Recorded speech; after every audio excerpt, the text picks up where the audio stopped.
AfterBuzz TV Network, now the largest new media platform on the web, and your #1 source for after-show entertainment.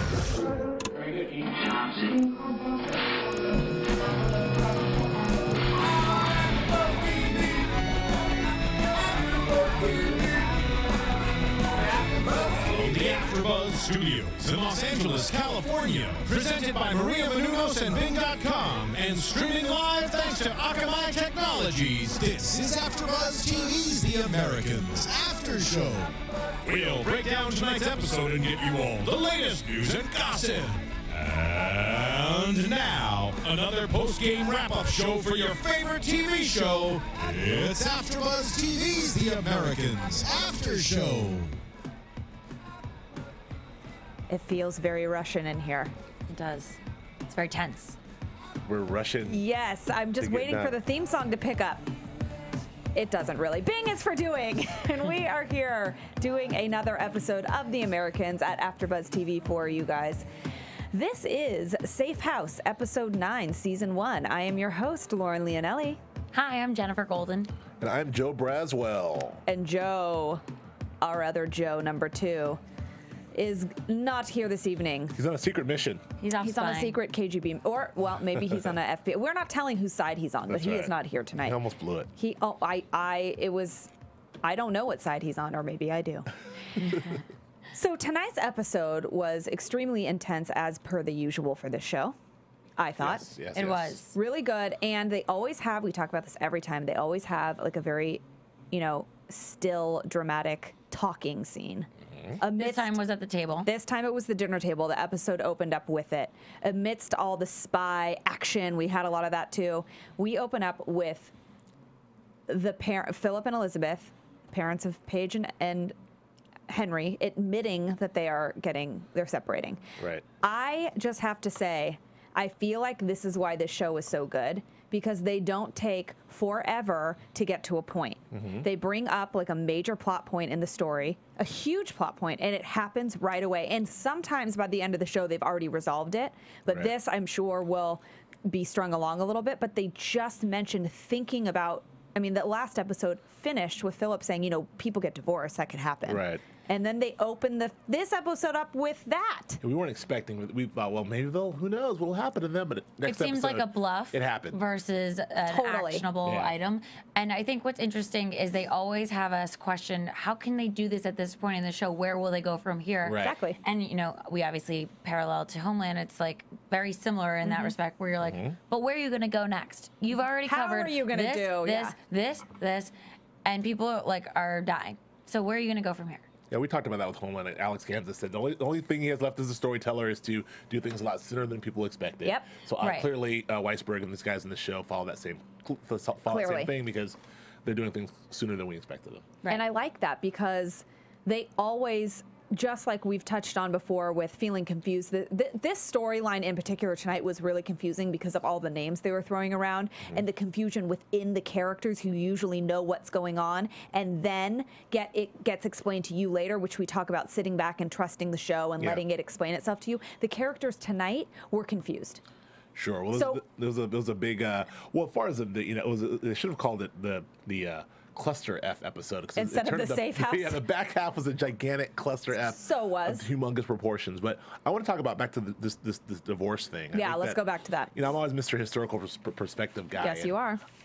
I think it's really cool the way they did this, because one of the things that was huge in, historically in the late 70s and the early 80s was divorce. Was the divorce rates had skyrocketed at that time. And there's in our culture, there's movies like Kramer versus Kramer was in 79. That was a huge movie about divorce. Big divorce settlement. Well, it's just funny because now a movie about divorce now would be ridiculous, but in 1979 it's a movie that's about divorce. And even Elizabeth had touched on when she was speaking with Henry, who clearly her children were having a rough time with it, which we'll touch on, but at the end of the episode, she spoke with Henry and said, I know this is a really horrible thing to be doing to you right now, and if my parents wouldn't even have thought about getting a divorce, and it's true. Well, that was a big thing. Was not an option. And that was the thing. I'm like child of the late 70s and 80s, and so I'm also a child of divorce, but almost everyone I know at that time were, are children of divorce. Now I even pulled up this little chart here Oh, look that's at that, nifty. which you cannot see. But it's actually shows like at that time. So explain to that. Basically, what it is a chart showing from the 50s and the 60s and 70s how divorce rates were static, and then from 75 to 80, it just skyrocketed. It's probably at the highest it's ever been was in 1980. This show's in 1982. Yeah. So this is kind of like basically this episode is like a sign of the times. So which is also very cool for them to fold that in that way. And even Beeman's wife.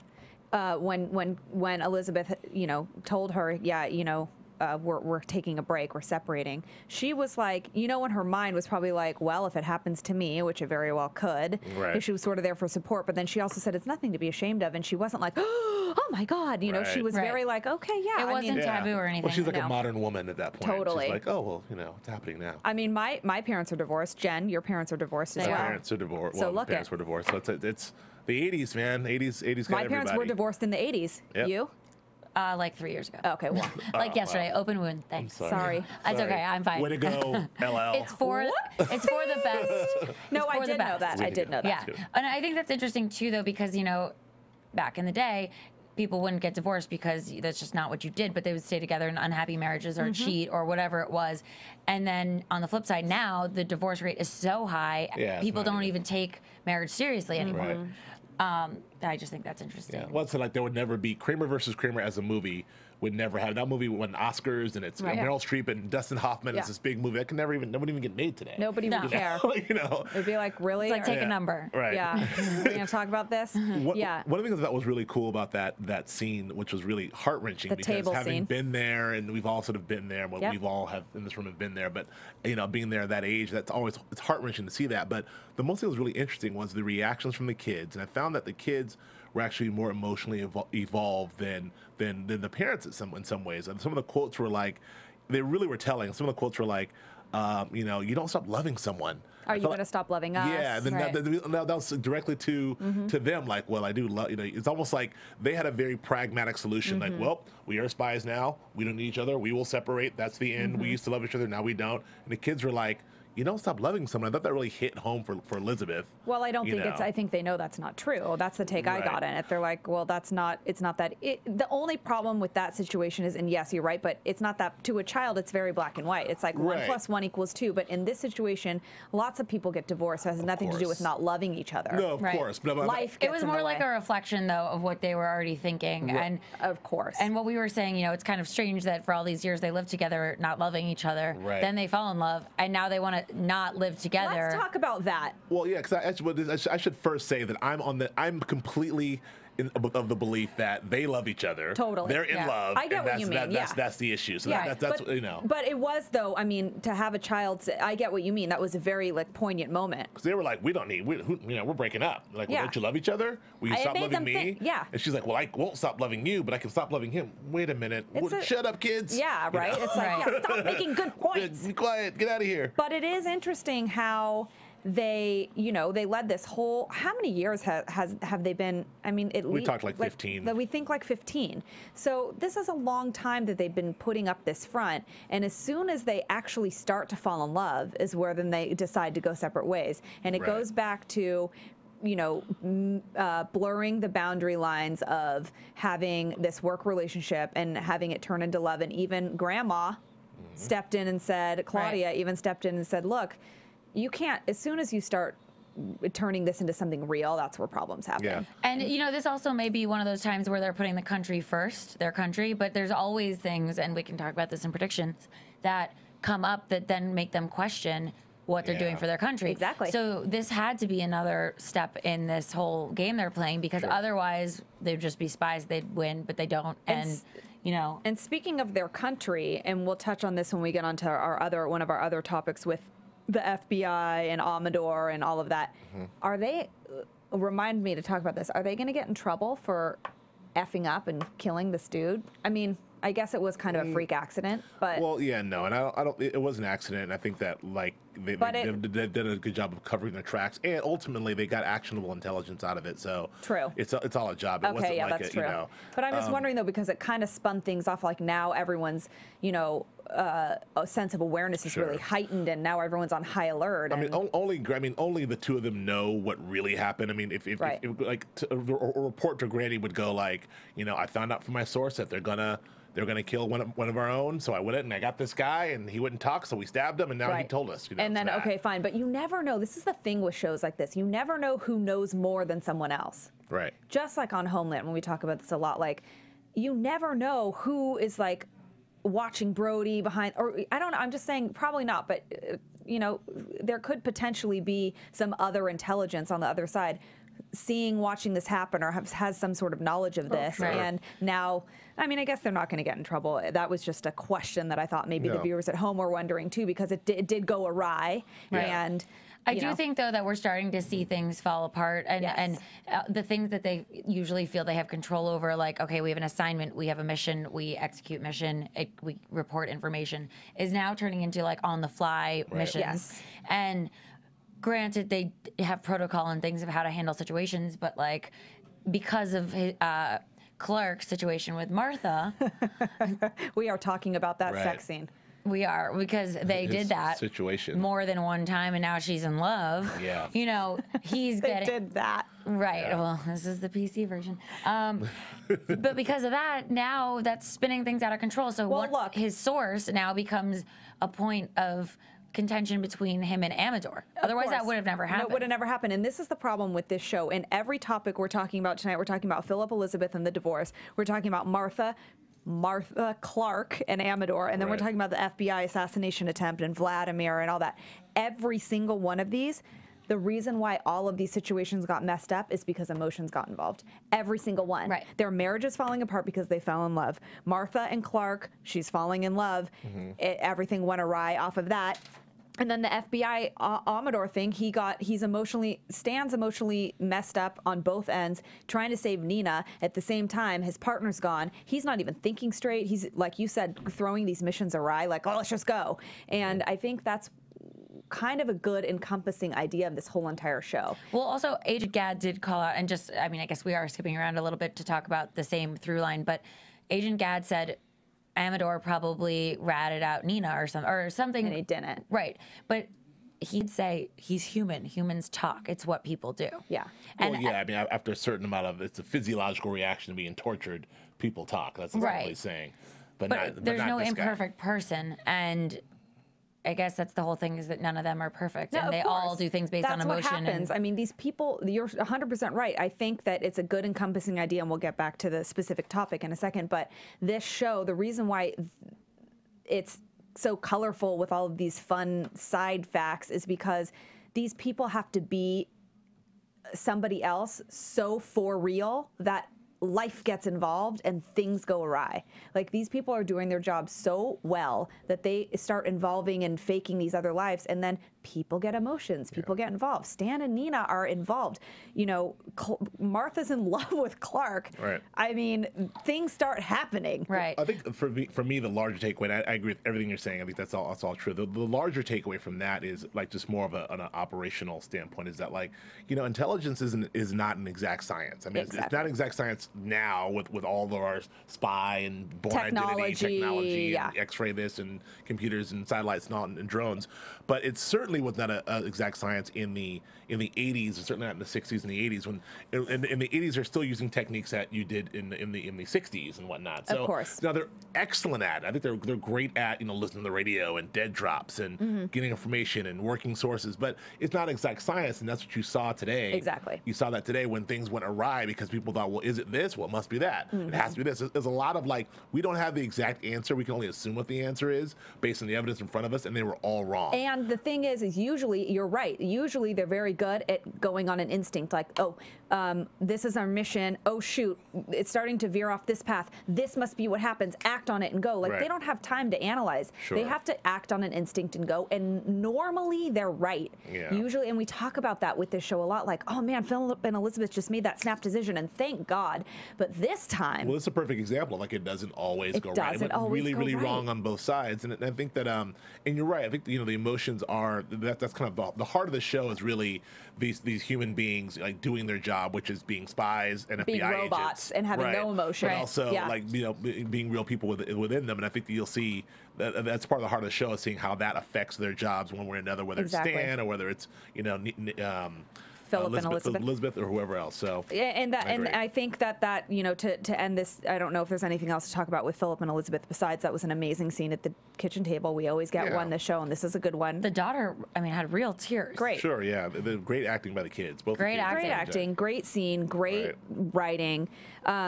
And it's going to be really, really interesting to see. I like that they brought the topic up right away of divorce. They always shock us with something major. And it's going to be really interesting to see how this affects their work. We didn't see it so much in this episode. Yeah, things went awry, but that wasn't because of their emotional issue. When they had to come back on the job and try and make Amador talk and save him all at the same time, they were still on it. Right. Like I mean, their eye is on the prize. At least they can turn that on and off, sort of. Well, kinda. I really think that I mean, like Philip to me is really clearly good like old Phil. Philip to me, or Phil Clark. When he was Clark, I mean, he was definitely, you know, putting it down with Martha. Was that what we're calling it? But, we will get to that. I don't know, but he did have trouble when she's like, you know, playing the role, because his whole reason to being there is that's what he wants. He wants her to say, "I love you. I'll do anything you want," and he's like, "Oh fuck." And then when he's been working this, he's been working this for a long time. Right. He should have been like, yes. I think that it's still that, again, there's all these really small, subtle actor choices that I always see. And I think that moment, the look, and you even said when Martha said, "I love you and I'll do anything for you," look at his face. No, he was because like, I think that was an actor choice of like, he has a conscience, you know what I mean? And more than I think Elizabeth does.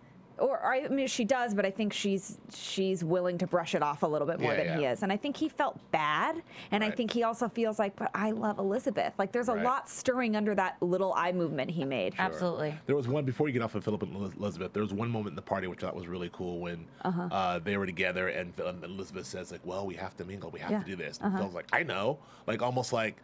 I know this is necessary. Like, in other words, don't comfort me. Don't try to comfort me. Yeah. Like, I'm tough too. I got that too. This is my idea. Yeah, exactly. Hey, I know. I said we're going to mingle first. Exactly. Yeah, like that's I'm the one who said we should separate. Don't tell me. Quick question. Up first. Quick question before we move on. Do you think they're going to get divorced? No. Do you? No way. I don't either. Great. Ba-bam. You heard it first. AfterBuzz exclusive. No divorce. Yes. No divorce. AfterBuzz TV exclusive. That's right. We called it. First. I'm just saying I don't write the show, but I might as well. Right. Just a thought. Call me, FX. Let's move on to Martha and Clark, please. I am dying to talk about this sex scene, and I'm sorry. I'm not trying to be inappropriate, but if you're watching this show, then you're allowed to hear some inappropriate things happen here, because that shiz was off the he's. First of all, let me just say. What language is that exactly? I don't know. I made it up. It's the PG language for bad language. But PG, it was cursing Ebonics. Yeah, that's what it was. No, it wasn't. It was, I'm not gonna swear, even though what we're talking about was really like dirty. No. Yeah. And if you're watching it, then hopefully you can handle what we're about. Well, she had some interesting quotes there. Would you like to repeat some of them? I wrote one down. I can't really find my. I know what it is. It was like softcore porn. First of all, this is FX. Right. Okay, so if they get away with murder, anybody watched Nip Tuck, or you know, I mean, they push the boundaries. American Horror Story, Nip Tuck. That's why. And by the way, the League even. Ryan Murphy is both of the. I love Ryan Murphy so much. We just ended the New Normal last night here at AfterBuzz TV. Hosted that one. It was amazing. Yes. Ryan Murphy. Anyway, FX. Back to FX. I love that the show is on this channel, this network, because it totally allows you to go there with the language and the sexuality, and even last episode there was a crazy sex scene too. Yep. I just think that I like that it feels almost like you're watching a movie, like you're in a movie theater and like crazy things are happening and it's not sugar coated. Like, you know what? Actually, I read an article about it about FX because the upfronts are happening right now, and FX is merging with FXX and it's becoming FXM. Ooh. So it's like all the comedy shows, Always Sunny in Philadelphia, The League, things like that, and we've got Justified, The Americans, and those kinds of shows. They're all going to be on this one super network now. And what they say about FX and why the ratings are so high, it's like #1 right now, is that Justified, shout out. Yeah. Right, exactly. I mean, it's that they don't take themselves too seriously, but the content is brilliant. The writing is brilliant. The production value is brilliant. Everything about it is so brilliant, but it's like understated. And they're not like, we are this channel. They're like, here's our entertainment. You happen to watch it. FX, you're doing it right. Chuck Saffler, big up to you. Yep. Yeah. And so tons of sex on FX. Tons of sex. So Clark is putting it down Martha's enjoying it. OMG. It just, I'm just saying, it got a little, it is FX. Right. It just, I was like, We got it. what? It was, yeah. It'll happen. It was, I liked it. He was not in front of her. He was Behind her. Okay, there it is. And then she said something about put something. She wanted him to shove himself. Got it. Inside of her was her language. so I'm that just quoting happened. what she said so that we all know that this was like serious, intimate business going on. And Clark is getting deep, no pun intended, involved in this situation. And this, when this scene ended, we have her playing the typical woman going, I'm in love with you and I'll do anything for you. Making breakfast in bed with a little rose. Little rose. I mean, like I said, that, you know, Elizabeth wasn't doing that shit. Elizabeth was not giving the rose. No, she was like, make your own damn breakfast. We got to go kill somebody. Exactly. But yeah, but Clark still, this is the Clark Phillip, this is what I got from him. He was not, you know, I think in that moment he was like, yeah, well, this is nice. I don't get this from Elizabeth, but this is not what I want. And the fact that she said he loved him and all that other stuff, that I think that really got to him. But he had a mission to do. So he's probably more sensitive to other people's emotions now, being that he's been through an emotional period. I think he is. Yeah. And he does. Their whole lives are fake, you know. So at some point they have to feel a little bit of remorse, especially when they do love someone else, because you have compassion for that situation and empathy. And I read another article about the creator, and he was saying how a lot of articles. Well, news and gossip, just throwing it in here. He was saying that you start with 1 lie a day because he was an ex-CIA agent, and then you work up to 20 a day, and then there's it just becomes second nature, and by week 2 of lies, you don't even think about it anymore. You've created a web of lies, and it's like a whole nother. Right, and that's what we talk about every time with this show, is that everything is a lie, and then how can they obviously trust anybody else, even internally? And that's where the problem is, just to stem it back to Philip and Elizabeth, is that they always thought that they had each other. And there's a little bit of lying going on there because emotion got involved, because Philip did not want to admit that he had relations with the ex-girlfriend, and her name is slipping my mind right now. Irina. I'm really bad with names. It's not that I'm not paying attention. I'm just really bad with names sometimes. And there's lots of hard Russian names in this show. And so he didn't want to tell her that because he didn't want to. I mean, he could have easily said, yeah, I was doing it for part of the job or whatever. But because he's emotionally invested in Elizabeth more so than he should be, that's when things start to get in the way. I think, I don't know. But so Chris comes. So we find Chris. Well, right? Well, yeah. So, but after this little sex scene, this is when, when Martha says, I'll do anything for you, this obviously perks up Clark's mind, and she admits right before she goes to work that they're trying to take out the FBI is trying to take out the KGB. Jackpot for that was Phillip. easy, right? Right. I mean, win-win for Philip, right? Yeah. Win-win. Hello. Win-win-win. You got breakfast? Oh, no, win-win-win-win. Breakfast, sex, a place to stay, and information. Right, you didn't have to stay in that motel. Out. Booyah. I mean, that's it. He's doing something right with that crazy wig and those nasty glasses. Oh, man. And all I'm saying is I'm pretty sure that they picked that sexual position on purpose, because I don't think he wants that tugging on that wig. Right. I'm just saying. No, that'd be bad news bears if that falls off. Food for thought. So then what were you going to say, Joe? Chris, because something just occurred to me. We talked about Chris. Obviously, Chris comes out and confronts him outside. Amador, yeah. And we all thought, like, well, this is clearly because he's jealous of Martha and he's following. But it just occurred to me that no. He was actually, because I thought, like, what was his plan? He's going to run him in for effing Martha? Like, right. He wanted to take him down to the station or something. Yeah, but I realized that we forgot last week, or a week ago or last week, he followed Martha. He saw that she had was in the file cabinet. He did some work, so he realized that she's talking to something's wrong with Martha. That's why he's not because he's jealous, but he's following because I think he was kind of onto she's talking to someone because she made that copy. So I think that was it. It might be both things. But it's both things. Okay, so don't you think? Okay, that was the tip off. Right. But then I think what really propelled him to, like, because nobody said, hey, again, we're talking about side missions this whole entire show, because emotions get in your way and you go off on another path. Right. He, for sure, that was a tip off. What we're talking about, how he followed Martha and saw all that happen. Right. But 100%, he then did his own little side mission because he's like, and you're with my ex-girlfriend. Right. Emotions. Of course. Right. Yes. I good agree point. too. But I think that when he saw him and he stayed at his house, his intention was something's wrong here. Yes. He's killing two birds with one stone. Yes. He wants to, see who the hell this guy is, my ex-girlfriend. But at the same time, it's like something's not right. I agree. I think he probably figured, if I can't have her and I find somebody that she might be up to no good with, I'm going to take that guy out anyway. And all I'm saying is, this He flexed his Amador- FBI muscles, by Is the that what you way. want guys to do? Is that what you want to happen? Listen, we're not talking about me right now. Amador, we could have a whole other show about that one. That's an after show in itself. That sure is. There was this whole, you had that whole scenario laid out so clearly. What he wanted to do was. I mean, Amador- I understand men. Okay. Well, let me just say something. Amador was kind of a pimp. Okay, Beeman's now. According to his answer machine, he was. That's what I'm saying. And himself. And so he's like, and himself as well. Right. Yeah. But, dude, I just want to say I didn't imagine him with a Martha type. It seems like he's like off with women all the time. One of many. She's one of many. I mean, hey, You're maybe, the answer machine. Maybe that was the flavor of the week or something at the time, but I just didn't picture them together. I'm sorry, it's an odd coupling, and I just wanted to talk about it for a second. Well, look, he looks good when he gets decked up in that sweater and that turtleneck. Oh, wow, that was an outfit. And what's up now that we're just let's just talk about that. We have to talk about the wardrobe for a second because we're in the 80s. What's up with Beeman's like tight belly sweaters? They're baby tees. They're like baby tee sweaters. He was looking good for 1981. They didn't know how to wash wool back then, I guess, and it just shrank. And I think he's a tall drink of water, from what I can tell. So I think that the wardrobe department is having a hard time finding vintage clothing for very tall folks. Anyway, I just thought it was kind of funny. So we've got Amador and Clark having this fight, and it got pretty.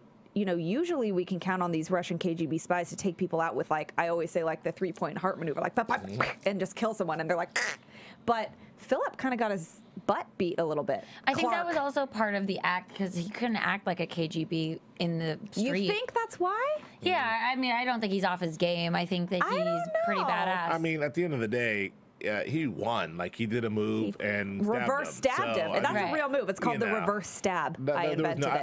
It's hard for me to say that Clark got the worst of that. He didn't, but for a second there, he got hit a couple times like freaking Manny Pacquiao. He is an FBI. This isn't some street thug. He's a trained FBI He's a trained, agent, so that's what I'm saying. It made me a little nervous for a second. Yeah. Like how we always say things are parallel. It's always the KGB versus the FBI. Yeah, that was one. They were head to head. They were. And so were their skill levels ish. Right. Until the reverse stab happened. Right, and then he went in the trunk. And then he went in the trunk. So which part of this episode was the safe house? Because no one was safe anywhere. I don't know. Well, the safe, I don't know if that is actually in quotes the safe house, because I think that we're talking about the safe house is where they took. Okay, cool. The safe house is where they took Chris Amador to go and give him the morphine. So maybe that's it. But I don't know what the meaning of safe house was in this one. Yeah, isn't that usually where? Yeah, I guess you trying to think of the movie Safe Isn't House. it where you protect like an asset? I mean, it's a place. You can do questioning in private. Well, so then it could be potentially where Beeman took Vlad. It could be. I mean, that was where they took. Where Beeman took Chris. Vlad, safe house. Where they took Chris is a safe house. So it's just a private place to do whatever you need to do. Your spy stuff. Right. Private spy stuff. Right. So yeah, that's why. So it started. This is where it started to get confusing for me as a viewer. Again, the show explains itself, but because people started getting mixed up, this is when the mix-up started happening. When Amador and Clark kind of got a little mix-up in there, and Clark's not really he as Clark is not a KGB spy. But he is, because he's really Philip, so it's just there's so many layers. Yeah. And then within that, their characters are confused. So then they're trying to get Chris to talk, but the only information he knows is actually what is not happening. Correct? Right. Well, because that went awry. Right. The actual mission was to kill Arkady, and Arkady didn't show up to run because he had a burnt hand. This is what we're talking about at the beginning of that. The intelligence is not exact science. This is where all the information was there. I mean, that was all happening, but how each party tried to obtain that information and then use that intelligence to react was all the part that got cluster effed up. Because the reactions were emotional. Well, I mean, I think all the information was right. I think that Philip, if you follow these lines, so Philip got the information from Martha that there's an assassination attempt. Yep. He then, used that opportunity to take Chris and said, who's getting assassinated? But that was by accident. By accident. But he did get it. So, and ultimately he did get the name. Exactly. And once he got the name, he was able to call and confirm that Elizabeth called. But by a fluke chance, It he was didn't not, go. Now, yeah. that wasn't Chris's fault. Chris gave him the right information. Chris gave him the right information, but it was Only correct after the fact. information that Right. was then incorrect. Right. But then Chris was dead. But this is why. This is an exact science, because they did their job. They got him. They got the information. Extracted the information from the asset from Yes. Chris. They called up. Now, if his hand wouldn't have been burnt, he'd have been on the mission. He'd have been dead, and that would have been that. But since he wasn't, unfortunately for Chris, who was already dead, they went back to torture him to death. Because he happened to answer the phone, so they thought he was lying. and but they he wasn't thought he was even lying. But he was already dead anyway. Right, thank goodness, because it would have and that's just just a been worse. writer's trick for us to not see Philip and Elizabeth have to torture someone. Good. Because we know that Because we want to still like yeah, them. like the them. writers are really good about doing these tricks, because it's like they're spies. Their job Smoke is and to mirrors. go. Also, I think, yes, that was the main reason, because we still need to, like, root for them as a couple Right. and just in general, even though they're on the other side, quote Sure. unquote. I also think that it makes it more interesting and keeps both sides, like we always compare FBI and KGB, on a level head, because they still don't, they didn't, they thought they got right information, but they kind of didn't. So it's also to show that even they're not always on top of their game either. Like, stuff went down, and you know what I mean? Exactly. Like, and that was the purpose of having the same thing parallel-wise happen to the FBI side, so Exactly. we can see, well, it's not It was just very neck them. and neck. very neck But I and will neck. say just something, one real quick point. The writers are doing a fantastic job of somehow, I mean, that could have been handled so poorly. There's a character that we like, Chris Amador. We kind of like him. Yeah, we like him. Philip He's and cool. Elizabeth. They're both on the wrong sides. They meet each other. So, I mean, he's dying. He's stabbed. He's dying. We have them. He gives them morphine. And before they have to torture him, he's already dead. So we're kind of like, oh, thank God. Yeah. Phew. Philip and Elizabeth are still good. But Yeah. it could have gone horribly wrong. Totally could have Yeah. gone wrong. And then on the flip side, there's Stan running around like a chicken without a head. Oh, dude, Yeah. he is like he is losing his cool. Well, I think, look, I describe. I know that we were talking about, the whole Nina situation, but I really think that this is now my read on the whole Stan situation was that this is the Stan that was already there. We've seen a repressed Stan. Good This call. is Yeah. Stan's been trying so hard for 9 episodes to repress this guy who we think, that's why he's. Who is now revealing about what happened to him in this previous Right. And mission this a whole- little bit. whatever happened on that white supremacist Yeah. job, he's trying so hard to play some racquetball. He's trying to be, to mow the lawn, to be with the kids. But really, he's a bad MF, ready to he's really a dark loses Probably dude. has a lot of post-traumatic stress. And he's trying to fall in love with Nina. And I think in that moment for Stan, what this was about, even in that moment when they're like, we're going to go take this guy out, Stan's like, oh, not me. I can't take part in such a mission. But but when his partner got taken out, when he That Emotion. strike, His that instinct struck home. knew. He Right. knew, and then it all went to hell because he's like, "Oh my God, my It was his partner's switch. gone." It was his he's switch. like, "Nina, I'm effing this Nina girl, and she's an agent. My partner's dead," and it just all went. Bad. He also confronts Nina in a very intense scene. Yeah. Where we've seen him always be very gentle with her, and he physically grabbed her and was like, "You better tell me." Right. It's that he's losing his cool, and we saw his Achilles heel. We saw his flip switch. His partner, plus he's a little taken off track by his lust and whatever is happening with Nina. I think he was in a kind of a vulnerable state. He's trying so hard to cover up all these other things that happened, and then that flip switched. And It that's makes- the classic FBI partner story.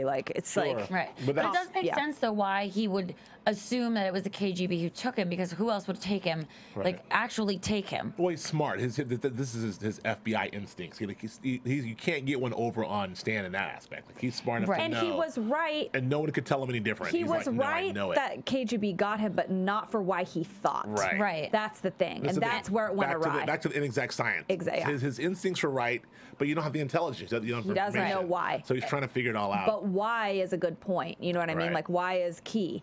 And it's not just that who has him Right. okay, because that's where other stuff started happening. Now, all of a sudden, we see Stan saying, "I'm not going to be part of this mission to take out Arkady with the CIA, with the joint CIA FBI yeah, we're not secret doing mission. this." Well, then after the partner flip switches, we see him show up to that meeting in the park where they're going to make this thing happen. Yeah, Meanwhile, I thought as a viewer, I don't know if you guys at home thought this, I thought that when his partner Vlad came in to say, "Let's go run," and Arkady's like, "I burnt my hand, I'm not going." I'm like, "Oh my God, they're going to kill the partner," which would have been not smart. But I'm Right. just thinking in my mind, oh, they're going to. It made it a little more suspenseful, and maybe that was on purpose, because Sure. I'm thinking they kind of look alike from afar. What if they mess up? And clearly they have more intelligence than that. But they did say, "Oh yeah, that's not him." But then the flip was, "We'll take him anyway." Well, Beeman said, Right. "Forget That it." info. and frankly, you were right, because guess what? They did kill him. Yeah. That makes me sad. Did kill him. That makes me sad because Stan hasn't been violent this whole time, and I guess we're just seeing this other. Everyone has their moments on this show, right? Again, I think this is the real. We're seeing the real Stan Yeah. now. The real Stan's unleashed. The guy that was on the phone talking to Arkady, talking about wrapping Vlad's balls around his neck. Exactly. I'm just quoting Vlad. That rolled off your tongue. Like this again. I don't know how. I can't say it that easy. Yeah. But yeah, It's unfortunate yeah, because the Vlad thing was very eye for an eye, yet not the right eye. I know, right, poor very guy. True. But this is again not an exact. You're gonna be like, the horse is dead. Hold up a sign. Not an exact science. But but that was the thing. But Stan, he fulfilled his promise. And I think that bit at the end where he kind of gave him, it's almost like his last cigarette. He gave him an American hamburger and kind of like, and said, "You're KGB." And right? I felt like that was the first American hamburger that this guy had ever had because he took a bite and tasted it, and I was like, does he? A, he either thinks there's poison inside, so he's nervous, or B, he's never tasted this flavor before because he looked like, what the hell? Or he was starved, right? And then finally got to eat. But it was just funny. I just thought in my mind, that's interesting. But yes, of course, he said, hey, if you kill my guy, your guy's dead. And when Stan said that, when he said, I just wanted to hear you say it, that's really Stan's green light in his head. Like, okay, you're a soldier. You are KGB. I knew it. Guess what? Boom, you're dead. Ba-bam. So, I don't know. We'll see. This will be very, very, very scared to see what's going to happen from the next three episodes with Stan, because Stan's going to be on the rampage. Stan, and I feel like, and Nina, and let's just touch on Nina for a second, because then Nina walks into Arkady's office, and he's like, he had just gotten that crazy phone call, and he's like, dude, he said dude, by the way. He did. They think that we have one of their guys, and she goes, do we? And he goes, I don't know. Right. I think Nina knows that they don't. I mean, I guess she doesn't know. She's just trying to get info. Right, and that was the info that she was trying to get. Now she can tell that to Stan and let Stan know, like, look, we didn't know, and this was not. That's what I'm saying. Will he believe her or won't he? I don't know. I think he will. I don't know. I think he might be done with her. Well, I don't know because old Gaad said, we can exfil your source, and he goes, nope, leave her in there. Like, he didn't talk. I guarantee he didn't talk, leave her there, because he was really, the old Sam might have said, like, get her out. She's whatever, but. He's flipped the switch. Or if he's done with her, he might say, all right, get her out. Who cares? I think it's the first one. I think that he trusts his partner. We see how emotional he was about him. They want you to know with these flashbacks about, Chris saying, I was a Vietnam vet and I would rather die than be shameful. Right. We know that he didn't say anything, so I think that it's because he trusts him. I think Beeman trusts him and knows, and I think he still is not done with Nina. I think he wants to be involved. Yes, I think he got like laser beam focus on finding his partner, but I think that what helped derail him in such an emotional, outburst, if you will, was the fact that she kind of opened him up a little bit. Right. I think that's what made him I agree. open the door. Well, yeah. She did. Well, and you're right, because I think that's that bit where that moment when he realized that the KGB had his partner, I think that moment was like, oh no, I'm like, my guard was let down. I'm in love with this KGB agent, for Christ's sake. Like, what am I doing? Like, how did I let this happen? Do you think he thinks that he's responsible in any way? Probably. And like, how would he? I mean, why? Because but they took out those scientists and everybody else. It was happening around him. But he might question, that actually you think he might be done with Nina. He might question if she may have been involved somehow. You don't know what he's going to start thinking. She could very well have told information. And I think this is a game of questions. It's just a matter of when you lose your trust and then when you start questioning. Because he's always trusted her. So but why though? Now because is the time for the switch. Because he wants to F her, and he already did. So now is that gone? That's what I'm saying. Like, it's so funny how they decide what instinct to act on. Right. Instincts are just instincts. So. Especially when it comes to sex. Hey. Well, hey. And this show's got a lot of it. That's all I'm saying. It's been kind of crazy. Trying to think if there's any other little things that we wanted to bring up. The only little thing that I think from earlier when you're talking about how Granny was telling Elizabeth that, this is your husband. I mean, he's not your husband. This is a job. It's a recurring thing because my man Gregory kept telling her that too. Like, she keeps hearing that from all these people. Like, this guy's a job. He's not your husband. This guy's a job. This guy's a job. So, but I don't think we didn't really see anything from her. But I think she's gonna crack as well. I mean, except for at the table with the kids, you saw her maybe kind of have a hint of like, well, I do love because that's her Achilles heel. Right. Well, the kids are her Achilles heel. But I think she's starting whenever they're together too, you sort of see them have that like glance at each other where they lock eyes.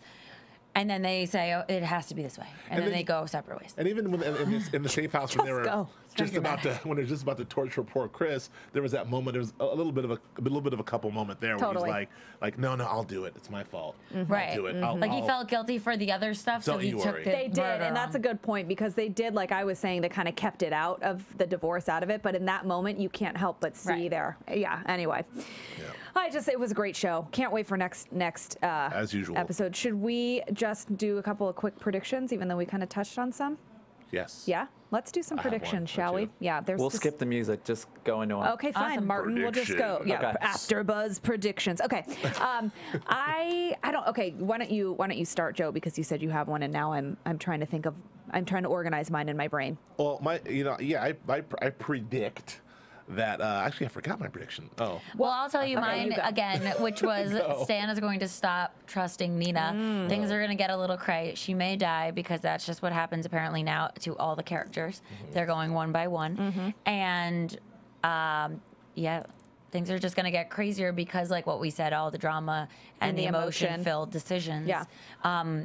Elizabeth and Philip are really going to be in a pickle, I think. Okay. So.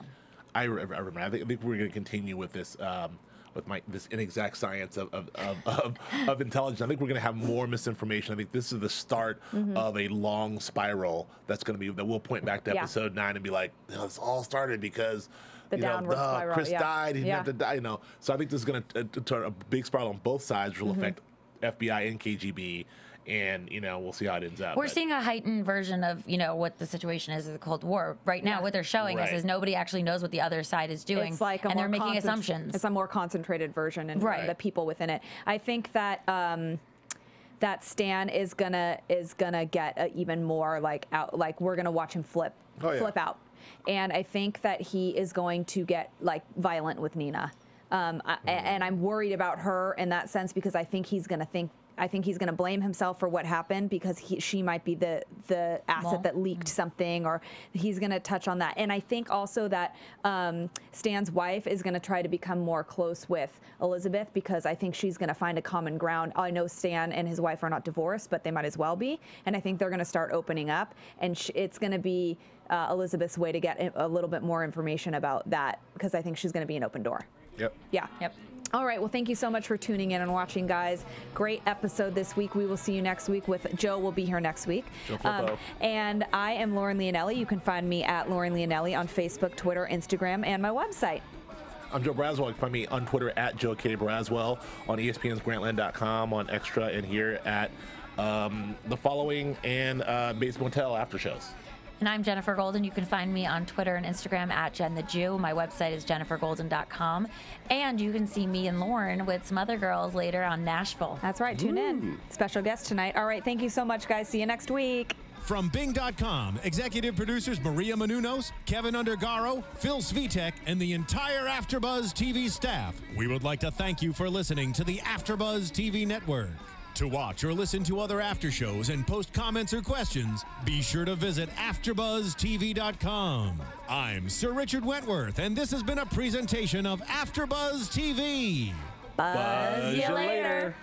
The views expressed herein are those of the hosts only and do not necessarily reflect the views of AfterBuzz TV or its owners or principals.